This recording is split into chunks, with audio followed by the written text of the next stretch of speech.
5th chapter है, ये included नहीं होगा मिड में, लेकिन मिड के बाद जो फाइनल होगा उसमें ये इंक्लूडेड होगा, और मिड में जो है वो चैप्टर नंबर 4 तक इंक्लूडेड होगा। इंडेक्स नंबरिंग, इंडेक्स नंबरिंग क्या होती है बेसिकली? इसमें होता यह है कि अगर आप कंपैरिजन करना चाहें ऐसी चीज़ का जो with the passage of time उसकी वैल्यू चेंज होती रहती है। जैसे अगर आप रुपये की बात करें तो अगर कोई चीज़ आप 2000 में 2000 में आप कोई चीज़ जो है वो अगर 50 रुपए की ख़रीद सकते थे तो आप वो 100 की या 150 की ख़रीद सकते हैं आप। तो इसमें होता क्या है कि इंडेक्स नंबरिंग में आप वैल्यू करते हैं डिफरेंट चीज़ों को, जिनमें मेनली आप अगर बात करें तो करेंसी की बात कर रहे होते हैं। करेंसी को वैल्यू किया जाता है कि उसकी कंपैरिजन जब आप करना चाहें, लाइक अगर मैं उसी चीज़ का कंपैरिजन करना चाहूँ, मैंने कोई चीज़ परचेज़ की, वो मेरे पास अभी जो चीज़ परचेज़ हुई वो 150 रुपये की, लेकिन 2000 में जब मेरे पास वो चीज़ मैंने परचेज़ की थी तब वो 50 रुपये की हुई। तो उस वक्त मेरी इनकम में और आपकी इनकम में बड़ा फ़र्क था। तब की इनकम जो है वो में भी कम हो और अभी जो इनकम है वो ज़्यादा हो। तो इसको आप किस तरह से रिजॉल्व करते हैं कि अगर आपने इस तरह का कोई कंपैरिजन करना हो उन वैल्यूज़ के लिए जो with the passage of time change होती रहें, तो वहाँ पे आप यूज़ करते हैं इंडेक्स नंबर्स का। ठीक है जी। यूजुअली आपके जो ये हम कर रहे होते हैं वैल्यू एडिशन के, वैल्यू कितनी ऐड हुई है या वैल्यू डेप्रिसिएशन, तो वो यूजुअली इंडेक्स नंबरिंग से काउंट करते हैं। ठीक है जी। For example, to compare the cost of 2 years college education today with its cost in 1960, it is necessary to consider the buying power of a rupee today as compared with the buying power of the rupees in 1960. Similarly, one may be interested to know the average hourly wages of the laborer in 1995 as compared to with their wages in 1960. तो आपने अगर किसी चीज़ की comparison इस तरह से करना हो जिसका with the passage of time आपकी वेरिएशन आ रही हो, तो उसमें आपके पास इंडेक्स नंबरिंग जो है इसको काउंट करते हैं। इंडेक्स नंबरिंग होती क्या है? The index number is basically the ratio और an average of the ratio. ये रेशियो होती है या एवरेज होती है रेशियोज़ की? किन किन रेशियोज़ की? Usually expressed as percentage. इसको आप परसेंटेज की टर्म्स में एक्सप्रेस करते हैं। To construct index number, 2 or more time periods are considered. The value at one of the time period are taken as base. This ratio of the value at the other time period to the base period when expressed as percentage shows percentage change in the value from the value of the base period. करते क्या है, अगर आपके पास multiple years हैं और multiple years में आपने comparison करना है किसी चीज़ की परचेज़ का, किस चीज़ की प्राइस है और उसके अलग अलग ईयर्स हैं, मतलब आपके पास 10 ईयर्स गिवन है और उस चीज़ की प्राइसेस उन 10 सालों में कितने की वो चीज़ परचेज़ होती है वो गिवन है। इस तरह की अगर आपके पास स्टैट गिवन है और आपसे पूछा ये जाता है कि आप इसका index number with respect to कोई एक ईयर उसको डिसाइड आप कर लेते हैं। लाइक हम कहते हैं जी 1960 के रिस्पेक्ट से आप इसका इंडेक्स नंबर जो है उसको फाइंड आउट करें, वो होगा क्या?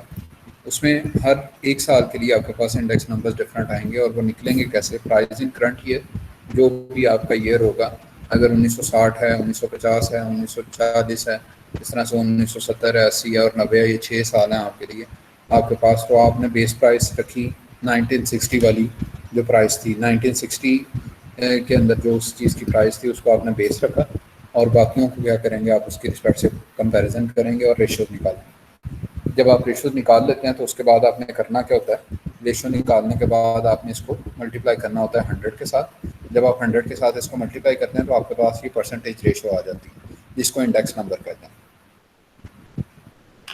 और इसमें कुछ नोटेशंस यूज़ होंगे। I subscript of N that is called index number for nth year. जो भी आपका नंबर ऑफ ईयर होगा जिस पर मतलब एक बेस ईयर होगा, एक वो ईयर होगा जिसमें आप हर एक ईयर के लिए जो अलग अलग से निकाल रहे होंगे, तो IN उसको रिप्रेजेंट करेगा। उसके बाद P0I प्राइस ऑफ द आयत commodity in the base year. ये बेस ईयर के लिए आयत कमोडिटी क्या है कि कोई एक कमोडिटी आप फिक्स कर देते हैं।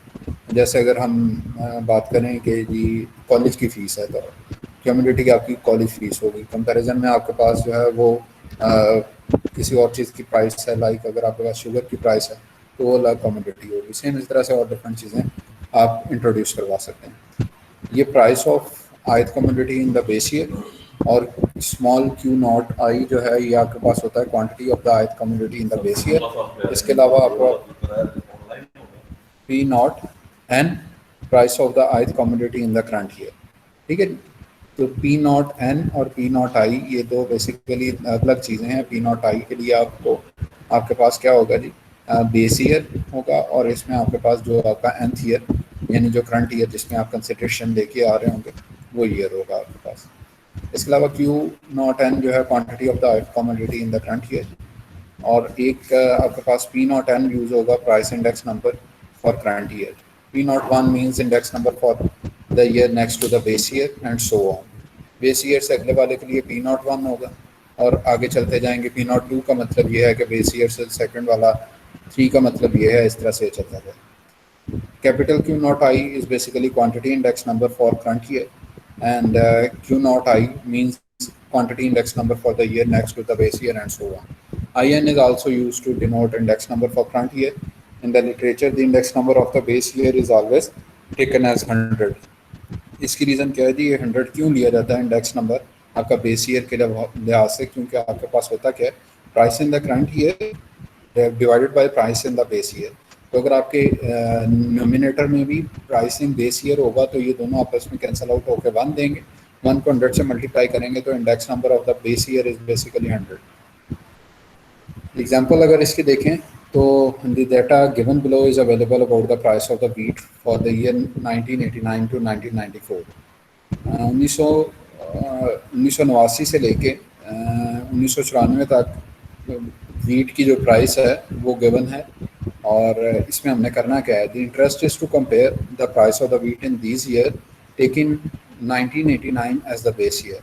1989 आपके पास बेस ईयर आ गया तो उसकी जो प्राइस होगी वो आपके पास क्या आ जाएगी, बेस ईयर की प्राइस आ जाएगी, और बाकी जो आपके पास होंगी ईयर की प्राइसेस उनको आप कंपैरिजन के साथ निकाल लेंगे। उनकी इंडेक्सिंग जो है वो जो इंडेक्स नंबर निकलेगा तो उसको आप इसके लिहाज से निकालना है।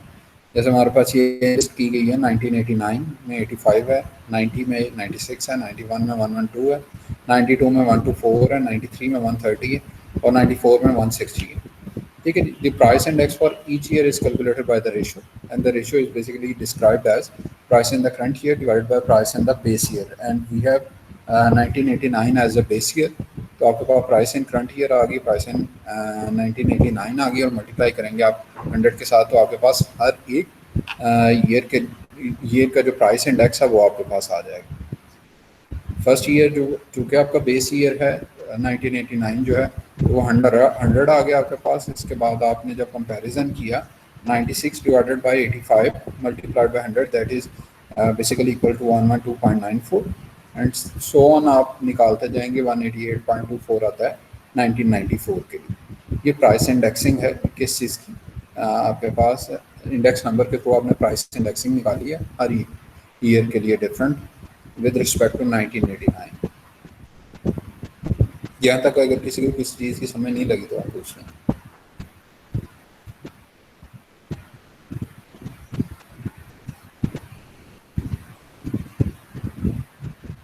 सर एक बार ये रिपीट कर दे फिर से एग्जांपल। कहाँ से रिपीट करूँ बताएं, कहाँ से समझ नहीं लगी?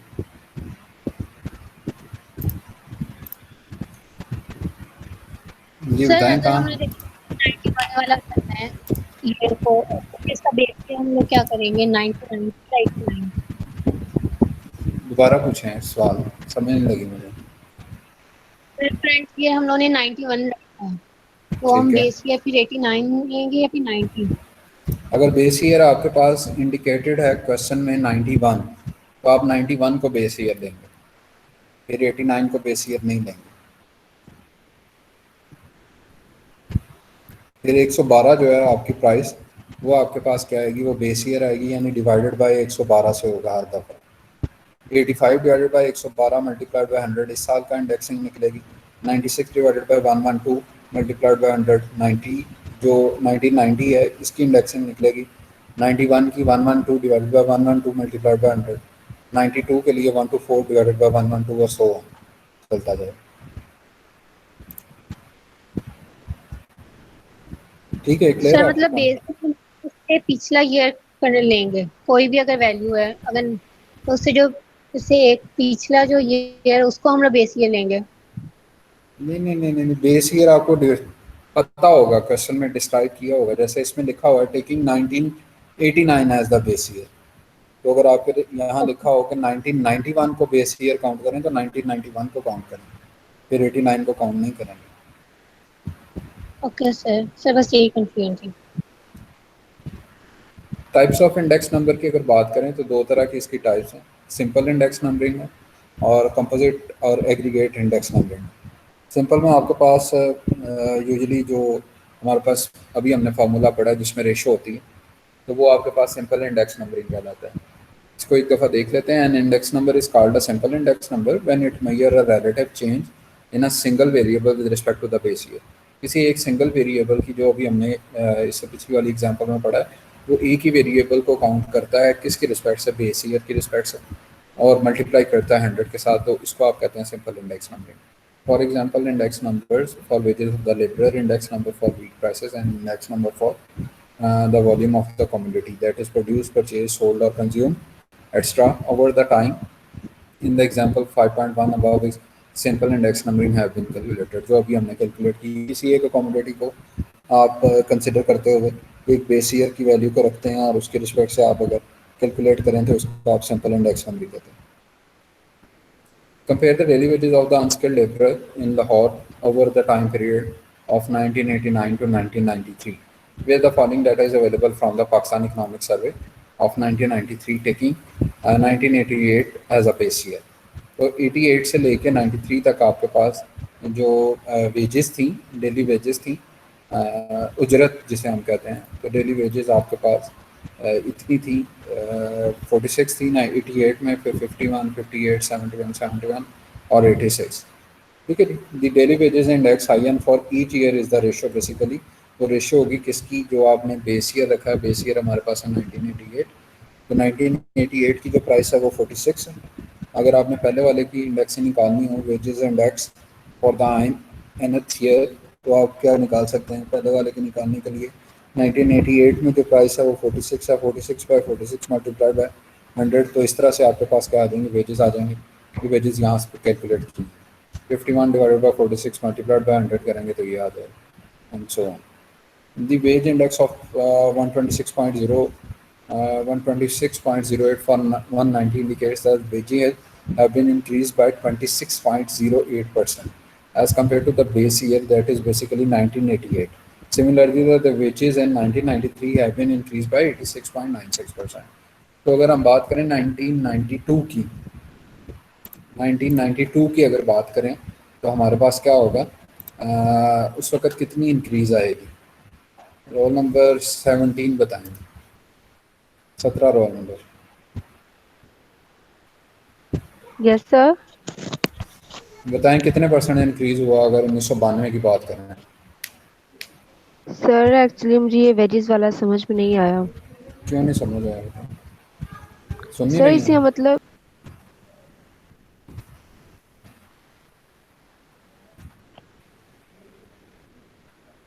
क्या होता है formula? Yes sir. Wage index निकालने के लिए फार्मूला क्या होगा? 1989 के लिए अगर निकालना हो तो क्या आएगा बताएं। 1988 के लिए सर 1989 के लिए सर हम प्राइस लेंगे जो इन ईयर में हम 88 की। 88 तो बेस ईयर, सर फिर 89 की, सर यहीं से समझ नहीं आ रही। 89 की प्राइस आ गई 51, डिवाइड कैसे करते हैं?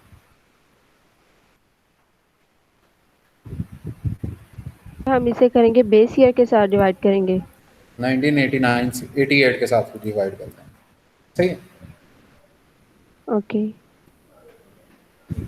लेक्चर को अटेंटिव होकर सुने वरना आपकी अटेंडेंस नहीं लगेगी, और अगर लेक्चर नहीं सुना तो जा सकती हैं। नो सर मैं सुन रही हूँ।